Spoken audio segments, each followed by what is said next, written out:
ঘুরে ফিরে কত নাটক, কত গান, কত কি করলাম। কবির বিন সামাদকে আলহামদুলিল্লাহ বাংলাদেশের মানুষ দলমত নির্বিশেষে এখন মানুষে অন্তত স্নেহ করে, শ্রদ্ধা করে, ভালোবাসে, দাওয়াত করে, খাওয়ায়, আবার টাকা দেয়। আমার বাবা যখন মারা গিয়েছেন তখন আমি কেবল 8 থেকে 9-এ উঠেছি।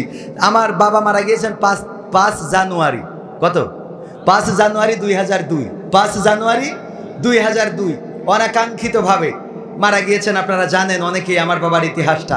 তো আমার আব্বা মারা গেলেন 2002-এ, যখন আমি ক্লাস 8 থেকে কেবল 9-এ উঠেছি, ক্লাসও শুরু করি নাই।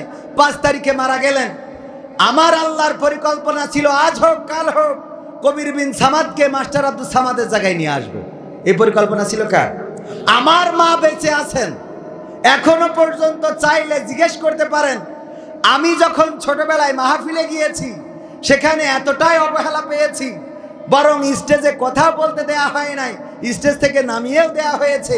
আমি ইন্টারে পড়ি গঙ্গানন্দপুর ডিগ্রি কলেজ, তখন আমার মাকে বলেছি, মা আর যাই হোক আমি ওয়াজ করব না।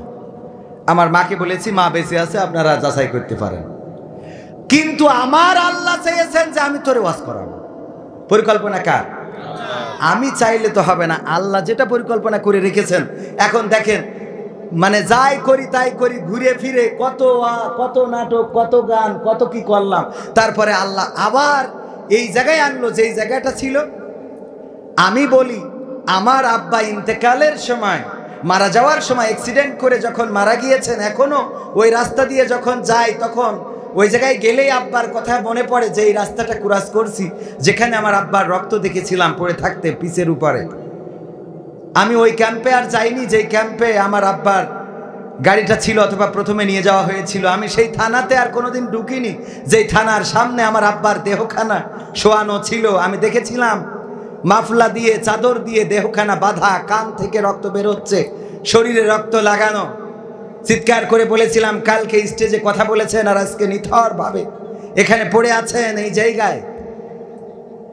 ওই বাবা আমার মনে হয় মৃত্যুর সময় শুধুমাত্র এতটুকু বলেছিলেন, আল্লাহ তুমি আমার সন্তানকে সেই জায়গাটায় এনে দিও যেই জায়গাটা আমি তৈরি করেছি, যেই জায়গাটা আমি ধরে রেখেছিলাম, যেই জায়গাটায় আমি ছিলাম। আমার বিশ্বাস আমার বাবার এতটুকু দোয়া ছাড়া আমার আর কোনো অর্জন নাই, যে অর্জন দিয়ে আমি মানুষের সামনে কথা বলতে পারি।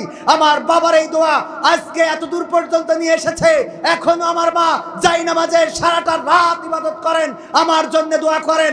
আর সেই দোয়ার বারাকা হলো কবির বিন সামাদকে আলহামদুলিল্লাহ বাংলাদেশের মানুষ দলমত নির্বিশেষে এখন মানুষে অন্তত স্নেহ করে, শ্রদ্ধা করে, ভালোবাসে, দাওয়াত করে, খাওয়ায়, আবার টাকা দেয়। মায়ের দোয়া, বাবার দোয়া, অর্জন বলে কিছু নেই ভাইরা আমার। এবং আল্লাহ রাব্বুল আলামিন যদি কবুল করেন, আল্লাহকে ডেকে যদি পান, আল্লাহকে মৃত্যুকালে আমার বাবা, আমার বিশ্বাস, আমার মন বলে, যেহেতু বাবার কথা শুনতে পারি নাই, আমার মন বলে আমার আব্বা বলেছিলেন, আল্লাহ তুমি ওই জায়গায় এনে দিও। আমার এটা অন্তরাত্মা ডেকে বলে। আমি যখন প্রতিদিন বাড়ি থেকে বের হই, আমার আব্বার কবরে সালাম দিয়ে বের হই।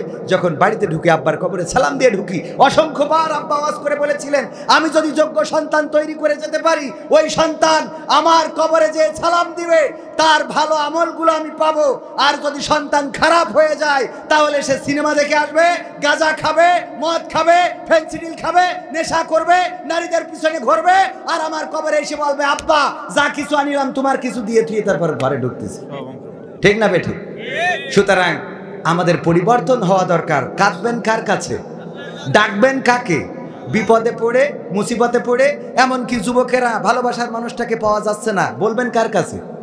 আমার কাছে বলি লাভ নেই। কয় হুজুর একটু দোয়াটা শিখাই দেন, কোন দোয়া করলে ভালোবাসার মানুষকে পাওয়া যাবে? পাকা মুখ থাকার কোন দোয়া পড়লে ভালোবাসার মানুষকে পাওয়া যাবে? হুজুর একটু দোয়া শিখাই দেন। কোনো দোয়া করা লাগবে না। তুমি যারে চাও তাহাজ্জুদের নামাজে পড়ে আল্লাহর কাছে কাঁদো, আল্লাহ তার সাথে আমার বিবাহের ব্যবস্থা করে দাও। এটাতে কোনো গুনাহ নেই, কিন্তু ওর কাছে যে ফুল নিয়ে দাঁড়ায় থাকলে গুনাহ হবে। কথা কি বোঝা গেছে?